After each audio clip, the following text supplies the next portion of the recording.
இயேசு கிறிஸ்துவை அறியாத யாரும் வரங்களை பெற்றுக்கொள்ள முடியாது.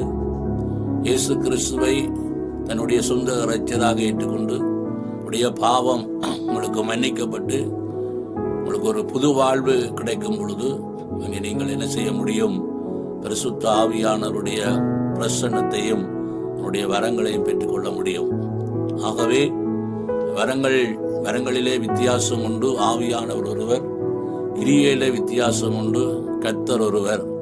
ஆகவே ஆவிக்குரிய வரங்களை நாங்கள் பெற்றுக்கொள்ளணும் என்றால் ஆண்டவராய் இயேசு கிறிஸ்துவை உன்னுடைய சொந்த இரட்சகராக நாங்கள் ஏற்றுக்கொள்ளும் போது நிச்சயமாக அந்த ஆவிக்குரிய வரங்களை ஆண்டவர் உங்கள் ஒவ்வொருவருக்கு தர அவர் வல்லமை உள்ளவராயிருக்கிறார். யார் வரங்களை பெற்றுக்கொள்ள முடியும்? ஆண்டவராய் இயேசு கிறிஸ்துவை சொந்த இரட்சகராக ஏற்றுக்கொண்டு உடைய பாவம் மன்னிக்கப்பட்ட அந்த நிச்சயம் உங்களுக்கு கிடைக்கும் போது, அந்த இயேசுவை நீங்கள் சொந்த இரட்சகராய் நீங்கள் ஏற்றுக்கொள்ளும் போது நிச்சயமாக ஆண்டவருடைய பிள்ளைகளாய் நீங்கள் மாறுகிறீர்கள்.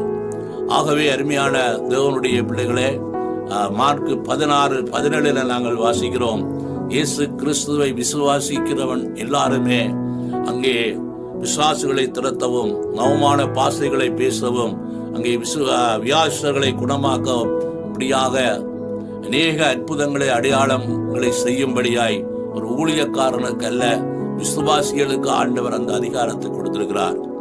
ஆகவே எனக்கு அருமையான தேவனுடைய பிள்ளைகளை, இயேசு கிறிஸ்துவை சொந்த இரட்சகராய் ஏற்றுக்கொள்ளாத இவர்களுக்குமே இந்த வல்லமை வரங்களை பெற்றுக்கொள்ள முடியாது. ஆகவே உங்களுடைய வாழ்க்கையில இயேசுவை நீங்கள் ஏற்றுக்கொள்வீர்களாயிருந்தால், இயேசுவுக்கு உங்களுடைய வாழ்க்கையை முழுமையாய் நீங்கள் ஒப்படைப்பீர்களாயிருந்தால் இந்த ஆவிக்குரிய வரங்களை பெற்றுக்கொள்ள முடியும்.